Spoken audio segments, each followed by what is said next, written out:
गुरु चरण सरोज रज निज मन मुकुर सुधार और वरणो रघुवर विमल जसु जो दायक बुद्धिहीन तनु जानिके सुमिरो पवन कुमार और बल बुद्धि विद्या देव मुझे हरौ कलेश।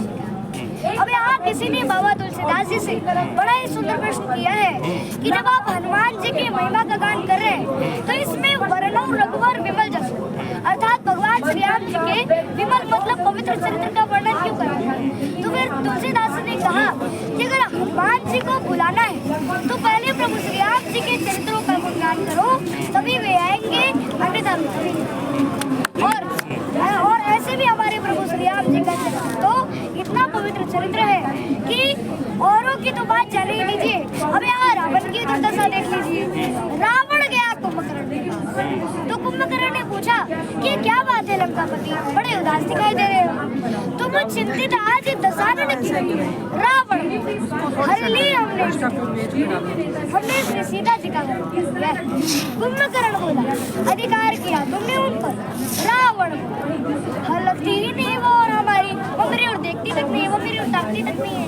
तो कुंभकर्ण ने कहा कि जब महात्मा बनकर तुमने उन्हें हरण कर लिया तो राम बनकर ही उन पर अधिकार पालो, नकली तो बनना है तो तुम राम ही क्यों नहीं बन जाते। तो रावण बोला कि बड़ी कठिनाई इसमें है हमको भया भैरव भारी, और जब राघव रूप लगा बनने तब मात समान लगी सरकारी। अर्थात जब मैं श्री राम जी का चिंतन करने लगा तब मेरे मन से वासना ही चली गई। ऐसा पवित्र चरित्र है। लेकिन जो लोग राम जी के चरित्र पर सवाल खड़े कर रहे हैं, कोई किसी का कहना है कि राम काल्पनिक थे, किसी का कहना है कि राम मांसाहारी थे, जो राम के लोगों पर जो तरह तरह की बातें की जा रही है उस पर कहना चाहते हो? पहली बात तो राम काल्पनिक नहीं है। और जब विश्वामित्र जी ने राम जी को कहा कि हे राम तुम अपने चरण रज से इस शीला नारी अहिल्या का उद्धार करो, तो राम जी ने कहा कि हे गुरुदेव आप तो हमसे बड़े हैं और गुरु तो महान होता है, इसलिए आप ही चरण छुआ दे। तो विश्वामित्र जी ने कहा कि चरण कमल रज चाहती कृपा करो अर्थात हे राम बात यहाँ बड़े छोटे की नहीं है, मैं तुम्हारा गुरु ये बड़ी महिमा है, पर ये अपने अपने डिपार्टमेंट की बात होती है राम, कई कई चेले की महिमा भी अधिक होती है, बात यहाँ ज्ञान की नहीं है राम। सुनो यहाँ जो अहिल्या का जो पतन हुआ है और यहाँ जो अहिल्या का जो पतन हुआ है तो वो ब्रह्म इंद्र को गौतम के रूप में स्वीकार करने से चरित्र से पतन हुआ, अर्थात चरित्र चला गया और जिसका चरित्र गिर गया उसका उद्धार कौन करेगा? उसका उद्धार वही करेगा जो चरित्र से पवित्र हो, अर्थात जो चरित्र से कभी न गिरा हो और एकमात्र चरित्रवान नहीं हो रहा और कोई नहीं। जय श्री राम। क्यों? जब मन में विकार आ जाता है परम ज्ञान वैराग्य के बल पर सफल रहते हैं, पर तुम तो ऐसे हो रहा कि मोहे अतिशय प्रतीत मन के ही जागृत की कौन कही सब में ऐसा विमल चरित्र तो केवल श्री राम का, इसलिए हे राम तुम अपने चरण रज से शीला नारी अहिल्या का।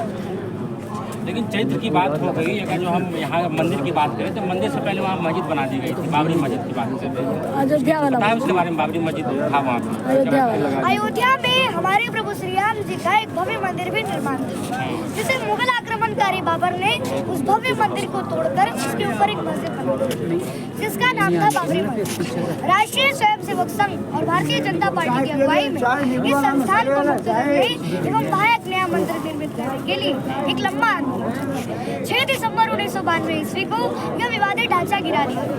उस ढांचे को गिराने में हमारे अनगिनत हिंदू भाई शहीद हुए और आज जब हमारे प्रभु श्री राम जी का भव्य मंदिर का निर्माण होने जा रहा है तो उन शहीदों की आत्मा को अवश्य ही शांति, एक श्रद्धांजलि उन शहीदों को कि सरजू में बहते लहू ने पुकारा, चलो राम भक्तों चलो फिर दोबारा, अयोध्या का हमने जो देखा नजारा न फिर कोई ऐसा न देखे दोबारा, किसी की हुई थी उसी साल शादी किसी ने भरी थी अभी मांग आदि, छूटी न मेहंदी न कंगन उतारा, चलो राम भक्तों चलो फिर बाबर की बर्बरता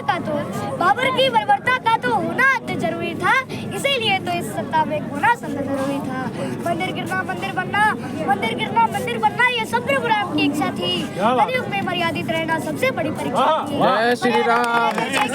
मर्यादा में रहकर के मंदिर को बनवाए गए, निराधार जब तक हुए सब तभी राम कराए हैं, तभी राम कराए हैं। जय जय श्री राम। मंदिर की बात कर रहे हो।